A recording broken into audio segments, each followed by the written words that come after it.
My mother didn't even blink when she said it across the dinner table. "You're not half the woman your sister is." The words hit so hard the room actually tilted. I pushed my chair back, feeling every year I'd kept quiet tighten in my chest, and said, "Then she can start paying your rent." Forks froze. My father went pale. "Rent? What rent?" he whispered, like the truth might swallow him whole. But that moment, the shock, the silence, the fear in his eyes was nothing compared to what came after, because the real secret hadn't been revealed yet. My name is Nora Ellis, and for most of my life I've been the quiet one in a family that never stops talking about my sister. People often assume I'm shy, but that isn't quite true.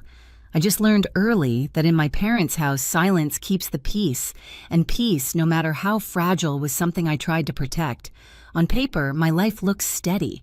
I'm a financial manager at a logistics company near the Portland Harbor. I work with numbers, deadlines, and systems that make sense. There's a calmness in spreadsheets that real life has never offered me. My days follow predictable rhythms, the echo of forklifts at the docks, the hum of the office, the soft click of my keyboard. I go home to a small apartment with warm lamps and a view of the river. Some nights I cook pasta, tie my hair up, and take comfort in small, orderly things. But the steadiness ends every Friday. That's when I drive to my parents' two-story house in the suburbs, a place wrapped in manicured hedges and the illusion of a perfect family. Inside, perfection cracks fast.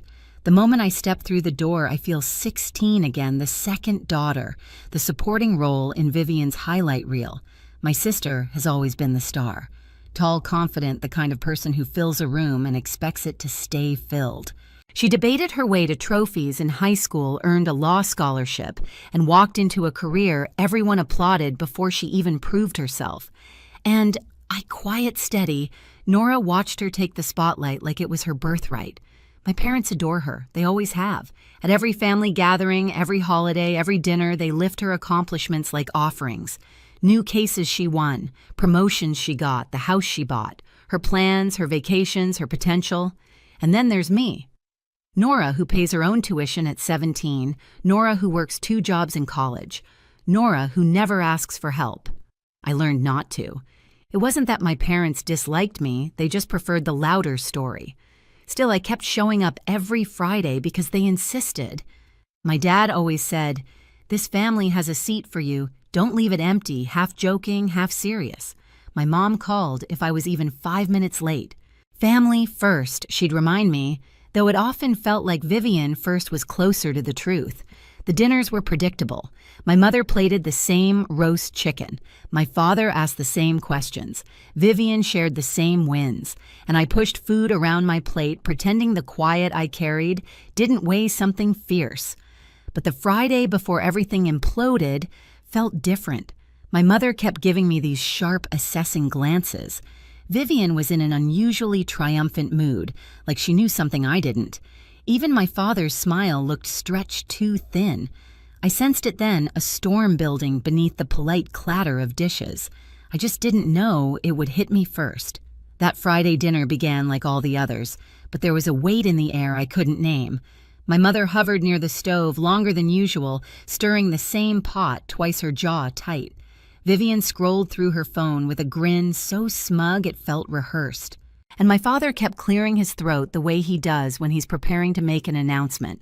I'd lived enough Fridays to know when something was coming, but I tried to shake it off. I set the table, lined up the silverware, pretended not to notice the tension pooling under every breath. When we finally sat down, the conversation, like always, turned to Vivian. "She's presenting at a conference next week," my mom said proudly. They asked her.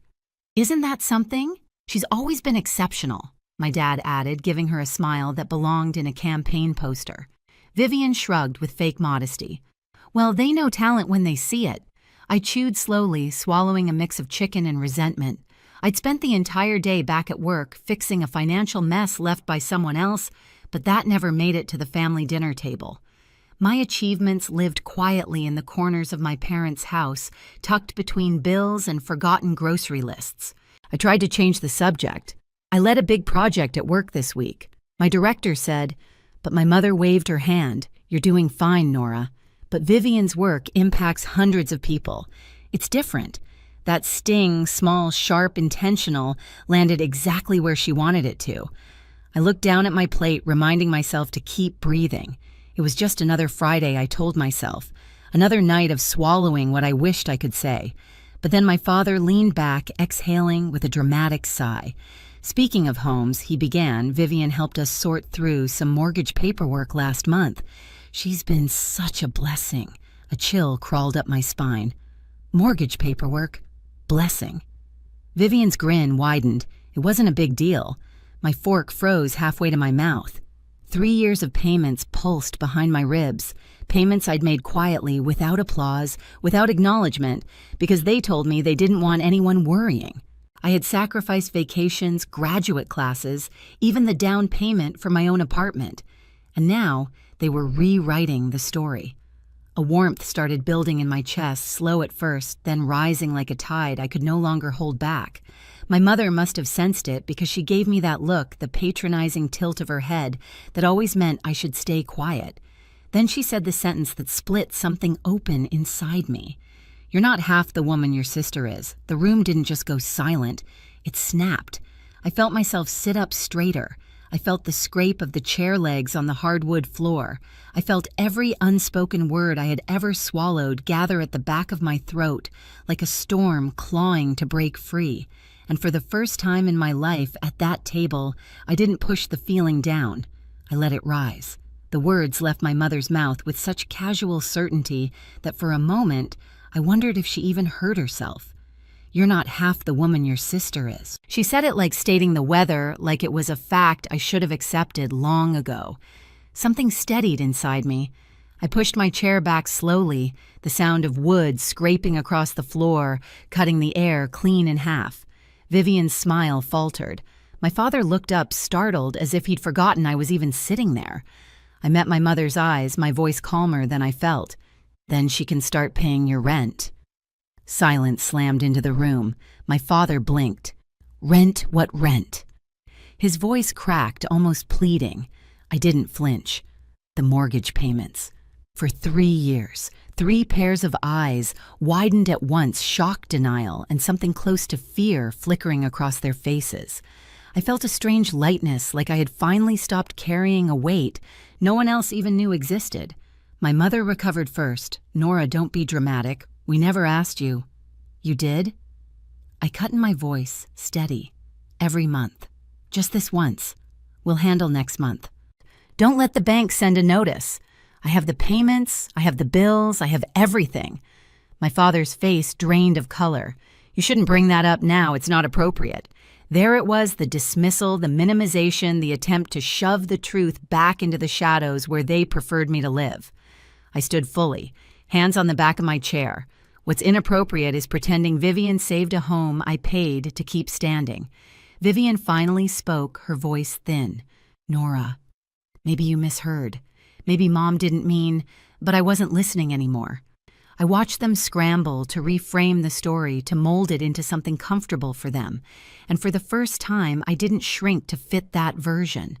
Something inside me clicked, sharp, clear, irreversible. Without another word, I walked out of the dining room, grabbed my coat, and stepped outside into the cold Portland air. My breath shook, but not from regret. It was the shock of hearing myself stand up after years of sitting down. That night back in my apartment, I opened my laptop, scrolled to the automatic monthly payment, and clicked cancel. A small box appeared. Are you sure this time I was? Canceling the payments should have felt like closure, but instead it cracked something open. For the first time in 3 years, my bank account didn't drain on the 15th. The silence from my parents was loud enough to rattle the walls. I started running along the river in the mornings. At first, it was just to quiet the shaking in my hands, but soon the rhythm of my feet on the pavement became something like freedom. I joined a Thursday cooking class at the community center. I learned how to make homemade pasta and how to laugh with strangers who didn't know a thing about my family. I even let some friends drag me on weekend hikes around Mount Hood, where the air felt cleaner, like it hadn't been breathed by expectations yet. With distance, I saw everything more clearly. Just this month, every don't tell anyone, every time they'd praised Vivian while I paid the bills in silence. And then came the photo. It arrived on a Sunday morning from Mrs. Jensen, my parents' elderly neighbor who had a habit of noticing everything. She texted me a picture of my childhood home with a banner stretched across the porch. "Congratulations, Vivian, for preserving the family home." My entire body went still. Preserving Vivian. My throat tightened as I stared at the banner, my hands numb. Every late-night transfer, every sacrifice, every time I'd told myself family comes first, all of it rewritten like I'd never been there at all. I didn't cry. Not this time. I felt something else, something sharper, steadier. I walked to the dining table, pulled out the folder where I kept every payment and bill I'd printed over the last 3 years, and began to organize them, date by date, month by month. It looked less like a stack of papers and more like a quiet autobiography of sacrifice. That's when Sarah called. "Nora, I think you should know," she whispered. "Your parents are planning a family appreciation dinner next month. In Seattle. They asked me to make the slideshow." I braced myself. Let me guess. It's about Vivian. It's worse than that. I could hear the discomfort in her voice. They want to highlight her as the reason the house was saved. They gave me captions. They're calling her the anchor of the family. Anchor, savior, hero. All words I had earned but never received. "Send me the file," I said. She hesitated. "Are you sure?" "I'm very sure." When the slideshow arrived, I opened it and felt a hollow laugh escape me. Photos of Vivian standing proudly in front of the house, my parents hugging her on the porch, captions like, "Thank you, Vivian, for keeping our family home safe." I created a copy of the file and added what they had erased.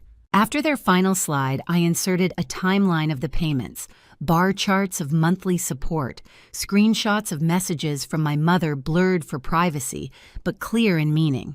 And the last slide, a photo of the house with the words, "The truth deserves a place too." I saved the file to my laptop, to the cloud, and onto a USB drive I kept in my bag like a heartbeat. Weeks passed. I moved into my new apartment in Seattle, bright quiet with floor-to-ceiling windows that looked out over the skyline. I bought a light gray sofa, a small oak table, and one tall bookshelf. For the first time in my life, I walked into a home that belonged entirely to me. And then the invitation arrived. A message from my mother, family appreciation dinner. Dress nicely. No explanation, no acknowledgement, no apology. But when the day came, I didn't go to impress them. I went to finish something. The restaurant in downtown Seattle glowed with soft amber lights. Through the glass, I saw familiar silhouettes, my parents' Vivian, in an emerald dress, relatives I hadn't seen in years. Everyone dressed like they were attending a ceremony. And in a way, they were. I waited by the doorway, unseen, as my father took the microphone. "We are here," he began proudly, to honor our daughter Vivian, the one who stepped up during difficult times, who helped us keep the home that has been in our family for decades. Applause, smiles, cameras flashing. The slideshow started. Vivian on the porch, Vivian holding papers, Vivian smiling next to my mother, caption after caption painting a story that wasn't true. Then the screen flickered. A bar chart appeared. Then another. Then the dates, the payments. 3 years of financial support mine spread across the screen in unforgiving clarity. The room went silent. My parents froze. Vivian's mouth fell open. I stepped forward into the light. "If the truth makes anyone uncomfortable tonight," I said calmly, "that's not my problem." Every head in the room turned. My father looked at me like I was a ghost he never expected to see. My mother's face crumpled, not in shame, but in fear of being exposed. Vivian's eyes filled not with sorrow, but with dread. I walked toward the screen. For 3 years, I paid the mortgage. Not 1 month, every month. Quietly. Consistently. While you, I looked at my parents, rewrote the story to make it easier for everyone to applaud. My father tried to speak. "Nora, take this outside. Why I asked. You wanted everyone here to know what Vivian did. Why shouldn't they know what I did?"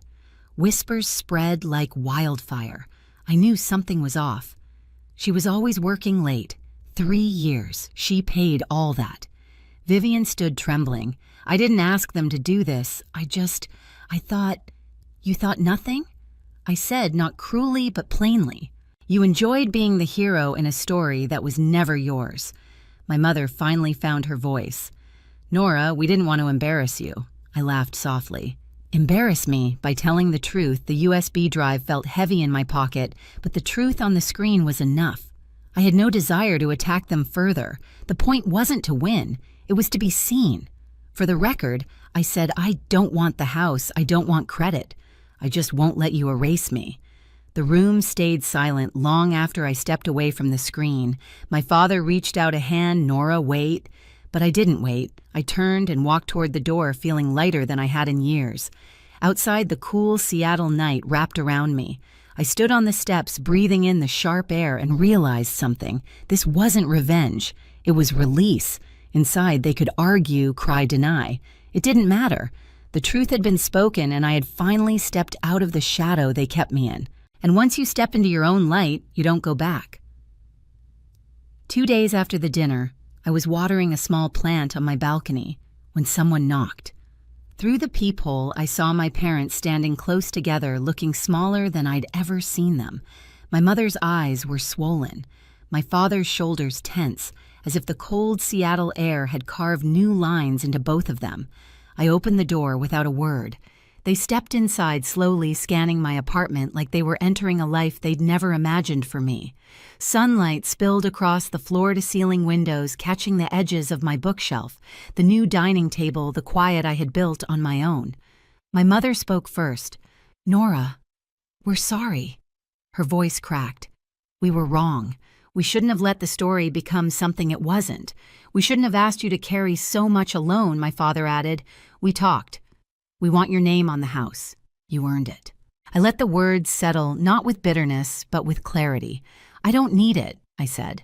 I have a home now, my own. What I needed was respect and honesty, not a deed. They fell silent. My mother's hands shook. My father looked at the floor like the truth had finally dragged him somewhere unfamiliar. I'm not angry anymore, I said quietly, but I'm done disappearing. If we rebuild anything, it has to start from that. Something in the room shifted. Not forgiveness, not yet, but an opening. A place where we could breathe without old stories crushing us. When they left, the apartment felt even brighter. I walked to the balcony, looking out over the skyline, realizing I had crossed a line there was no returning from. And for the first time, the future felt entirely mine. I stood on my balcony long after the door closed behind my parents, watching the Seattle lights blink against the dark. For years, I thought keeping the peace meant keeping quiet. But the truth is, silence doesn't protect you. It erases you. Choosing myself didn't break my family. It finally broke the story that kept me small. And maybe that's the real beginning. If you've ever carried a burden in silence or been written out of your own story, tell me in the comments. I read every one. And if this chapter resonated with you, hit subscribe. More stories are coming, stories about finding your voice, standing your ground, and rewriting what family means.